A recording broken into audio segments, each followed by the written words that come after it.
Oh, hello, this is Tak Chung from Walk with Tak. Welcome to my YouTube channel. If you enjoyed this video, please like, subscribe, and share. Please feel free to write to me at walkwithtak@gmail.com if you have any question regarding to this video or any other video that I've posted in the past. If you have any video that you would like me to make, please let me know. I'm looking forward to hearing from you. Recently, a viewer asked me how to make a teriyaki sauce. Now, she used to make a teriyaki sauce from scratch using all the ingredients that are presented in this picture. Now, it turned out to be quite complicated. It takes quite a bit of time to assemble all the different ingredients. So, my answer to her is that you can actually make a teriyaki sauce by several different ways. Of course, the easiest way is to use pre-made teriyaki sauce, and there are quite a few on the market. For example, Panda Express make one, a company called Kinder make one, and P.F. Chang also have their own teriyaki sauce. The drawback of this is that you cannot make changes to them. They all come with a particular flavor. Now, I discovered that one of the easiest way to make teriyaki sauce is to use a combination of oyster sauce and hoisin sauce. And together, they can make a really good teriyaki sauce. But on top of that, you can make changes to the flavor by adjusting the ratio between these two sauces. They're easy, they're quick, and they truly very flavorful.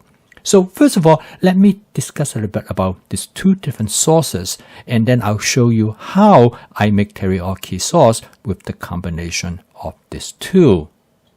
Oyster sauce is probably the most well-known sauce for making Chinese food. It's used in almost all different types of Chinese cuisine. However, oyster sauce is originated from the southern part of China, from Guangdong province. It was created probably about 150 years ago when there is an excess amount of oyster being harvested. And one of the use of the oyster is to extract the flavor from the oysters to create oyster sauce. In fact, you can make your own oyster sauce. You can find different recipes online provide instructions of how to make oyster sauce. Basically, it is use oysters and with the combination of soy sauce. And the end result is that to extract the flavor from the oyster. Now, the oyster sauce is most well known by a company known as Lee Kum-kee. Now, this is the brand which actually originated oyster sauce production, and today is the dominant brand in making oyster sauce. The original bottle looks like this, but today there are many different versions of oyster sauce. The most common version is the Panda version. However, there are many other companies also make oyster sauce. Oyster is rich in umami flavor. And oyster sauce, one of its main characteristics is that it makes the food more flavorful, particularly make it more savory. And here you can see that the use of oyster sauce for seasoning an egg. You can also use oyster sauce in this case for seasoning a fried rice. In here, the oyster sauce is used to seasoning a stir-fried chicken and mushroom dish. Hoisin sauce is also from the southern part of China, but it came a little bit later than oyster sauce. Hoisin sauce is also soy-based. It contains garlic and contains something called 5 spice, some chili, and sugar. So the end result that the hoisin sauce is salty and umami and a sweet flavor. You have had hoisin sauce before if you ever had a Chinese dish called mushu pork. If you have like the Vietnamese spring roll, you also have hoisin sauce because it uses a dipping sauce. In fact, hoisin sauce is also used in many different types of wraps. Hoisin sauce also found in the roast duck as well as Peking duck. Now in this video, I'm going to demonstrate how to create a teriyaki chicken use the combination of oysters and hoisin sauce. Cooking this dish is going to be really simple and straightforward because I already have the chicken in my advanced prepping. I cut them up and I freeze them in the portion that I want. And I freeze them in such a way that I can thaw them out in about 10 minutes because I fence them in a thin layer so they have maximum exposure to the water which I use is slightly lukewarm. And then I'm going to first season it with a little bit of my wok with tart basic seasoning mix. This is then followed by addition with a little bit of sugar. I'll explain to you why I use the sugar. And then I'm going to add about 1 tablespoon of cornstarch. This will give the chicken a nice crispy breading, but it's not too heavy. And for me, this makes the chicken not only taste better, but it also make the chicken more tender and moist. The only other ingredients that I need is some scallion. This is the scallion, which is the stem portion of the scallion. Okay, I'm ready to cook, and I'm going to cook this dish in my Cuisinart 14-inch stainless steel wok. And the reason I really like to use this wok because it has a large flat bottom surface area. This will allow me to lay out the chicken in such a way that I can use a method called shallow frying. And before I add the chicken, I'm going to season the wok using my spot seasoning method. This will allow me to create a non-stick cooked surface, so the chicken will not stick to the bottom surface of the wok.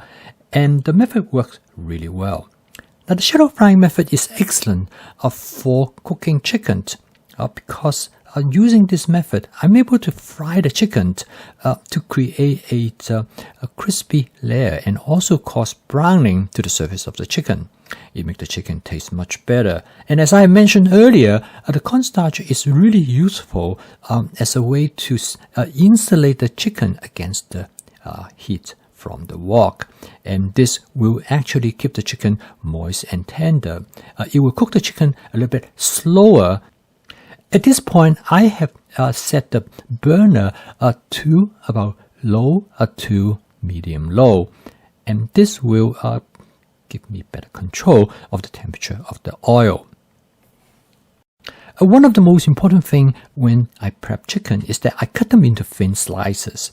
This is critical because this will allow me to cook the chicken rapidly, and it saves time, and also it provides a much better flavor for the chicken. And it is important when you do the advanced prepping, you should cut the chicken into as thin slices as you possibly can. As you can see here, it takes only about somewhere between 45 to 90 seconds to cook one side of the chicken, and then I turn it around to cook the other side. Now, you do not need to fry the chicken completely on both sides. In fact, it's better to fry only on one side because it actually makes the chicken a little bit better flavor. The contrast between the crispy texture that created by the cornstarch on one side with the other side that a little bit softer, in fact, provide a better culinary experience. And this way, your chicken actually will be more flavorful. Now, the reason I add the sugar is that the sugar allows you to caramelize the chicken. As you can see here, it will also cause some charring to the chicken as well. At this point is where I'm going to create a teriyaki sauce. I'm going to start out first with about 1 tablespoon of oyster sauce. Now, the oyster sauce will provide a savoriness, and then I'm going to add about 3/4 spoon of hoisin sauce. Now, it is the ratio between them that is important. Next, I add some scallions. This will provide some nice onion flavor for the chicken. The combination of these two sauces is really a wonderful shortcut for create teriyaki flavor. Now, teriyaki flavor can be very subtle in their differences in terms of their saltiness versus the sweetness. Also, the savoriness of the sauce is also important. Okay, at this point, I'm going to add just a small amount of water because some of the sauces has stuck and burned to the bottom surface of the wok, but not too many. But by adding a small amount of water, I'm able to use the spatula to detach them. And this is a good way to return the sauce back to the flavor of the dish. But another very important thing is that this will allow you to clean the wok as you cook. Because now when you clean the wok in the sink, it will be much easier and faster as well. Now you notice that these are the sauces that I use. I have oyster sauce, light soy sauce, dark soy sauce, hoisin sauce, and then I also, in this case, has a Korean barbecue sauce. These are the sauces that I use on a regular basis. The reason I transfer them into a squeeze bottle rather than put them in the original bottle, because this will give me much better control how I dispense my sauces. The oyster sauce is so popular. It's one of the few sauces that I know that you can buy at a consumer level rather than a professional level in cans that has a 5-pound capacity, because you do use quite a bit of oyster sauce. Unfortunately, recently, the company come up with a 5-pound in a plastic jar. And this is definitely a welcome change because with the 5-pound jar, you're always able to store it directly in the jar before you transfer them into a squeeze bottle. As I mentioned earlier, the oyster sauce and hoisin sauce is an excellent combination to create a teriyaki flavor. But you can always add other type of sauces to further alter their flavor. I post a video each day to help you to make home cooking as part of your daily routine using my fast cooking system. If you'd like to learn more about this cooking system, please subscribe to this YouTube channel. So keep on cooking, and I will see you tomorrow.